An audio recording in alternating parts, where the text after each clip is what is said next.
नमस्ते दोस्तों। मुझे एक कैंडिडेट द्वारा एक वीडियो भेजा गया और उस वीडियो में मैंने देखा कि उत्तराखंड के शिक्षा मंत्री अरविंद पांडे जी ने कहा है कि ये जो भर्ती चल रही है अभी प्राइमरी शिक्षकों की उत्तराखंड में, इसमें ये एनआईएस डीएलएड के कैंडिडेट्स को नहीं लेंगे। तो अभी ये इन्होंने कह तो दिया है, लेकिन इसका कोई ऑफिशियल अभी नोटिस तो आया नहीं है फ़िलहाल।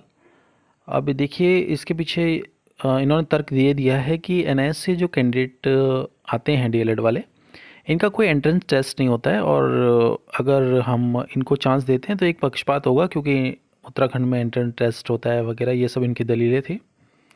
तो बेसिकली इनका कहने का मतलब ये है कि अभी इस भर्ती में इनको नहीं लिया जा रहा है। ठीक है।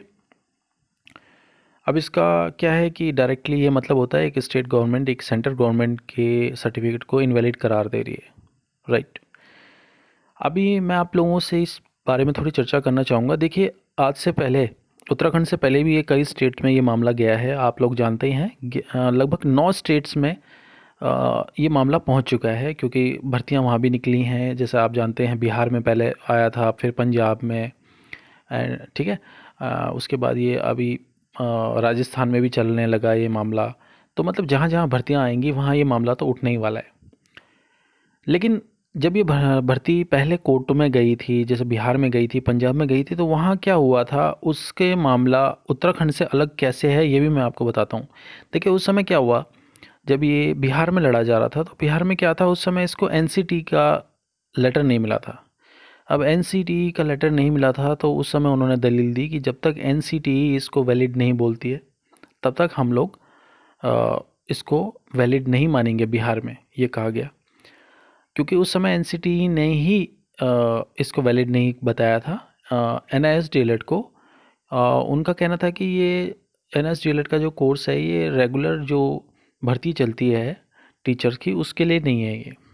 लास्ट में हुआ क्या कि उन्होंने कहा नहीं, इनको भी आपको लेना पड़ेगा, और बाकी का तो आप बिहार में जानते ही हैं। फिर एनआईएस की जीत हुई, थोड़ा टाइम मिला, एंड फिर वो भर्ती प्रक्रिया आगे बढ़ी। सेम मैटर आया पंजाब में, और ऐसे ही करके ये 9 स्टेट्स में ये मैटर आ चुका था। और 9, लेकिन उन स्टेट्स का डिफरेंस ये था कि उन समय तक एनसीटीई का लेटर नहीं मिला था। लेकिन फ़िलहाल क्या केस बन रहा है कि अब एनसीटीई का लेटर है। ठीक है। और उत्तराखंड में आपने देखा ही होगा, मैंने इस लेटर को डाला भी था कि एनसीटीई ने इसे मान्यता दे दी थी और कहा था कि नॉर्मल भर्ती में लिया जाएगा।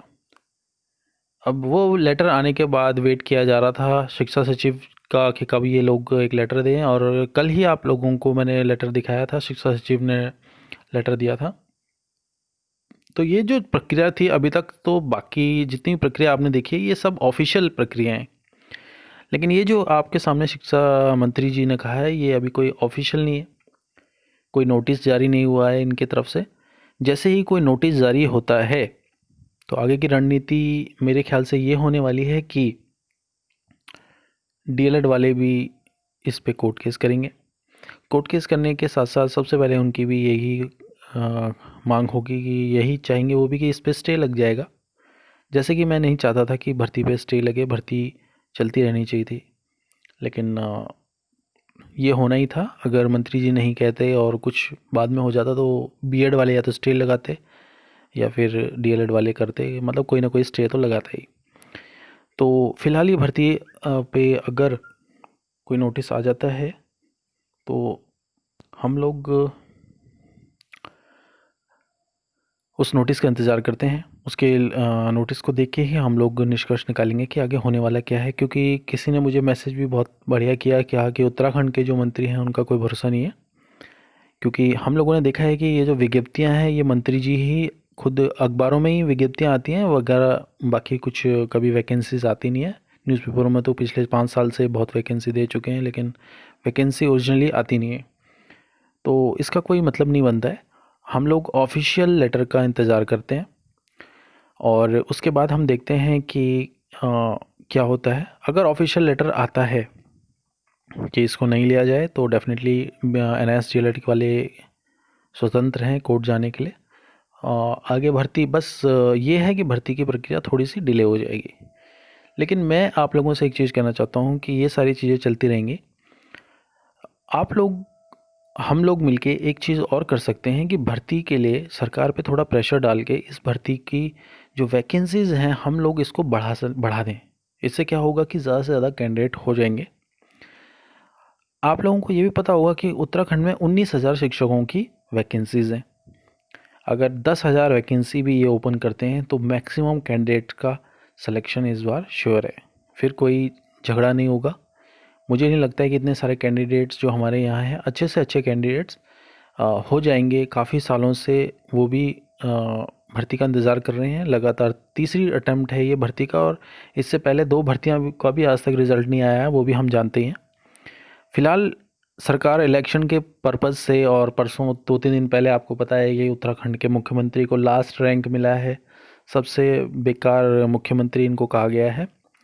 तो मतलब सॉरी, फर्स्ट रैंक मिला है इनको, 5 में से पहला रैंक मिला है और सबसे बेकार मुख्यमंत्री इनको कहा गया है। तो इसका प्रेशर इनको पड़ा है। इनको पता है कि आगे इलेक्शन में इनका बुरा हाल होने वाला है, इसलिए अब फ़िलहाल हमारे अरविंद पांडे जी सक्रिय हो गए हैं।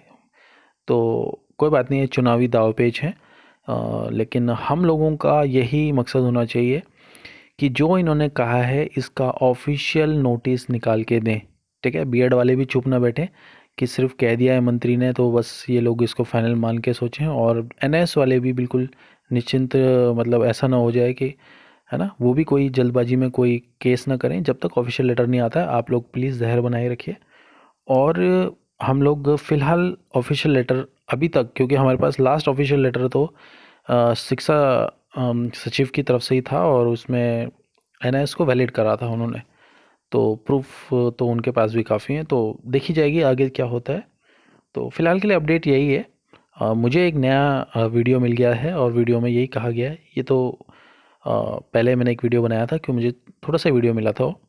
तो फ़िलहाल नया वीडियो है और उसमें साफ साफ मंत्री जी कह रहे हैं कि एनएस को हम लोग फ़िलहाल नहीं ले रहे हैं। ठीक है, तो ये अपडेट देनी थी मुझे आपको, और आगे की कुछ होती है तो मैं आपको बता दूंगा। Thank you.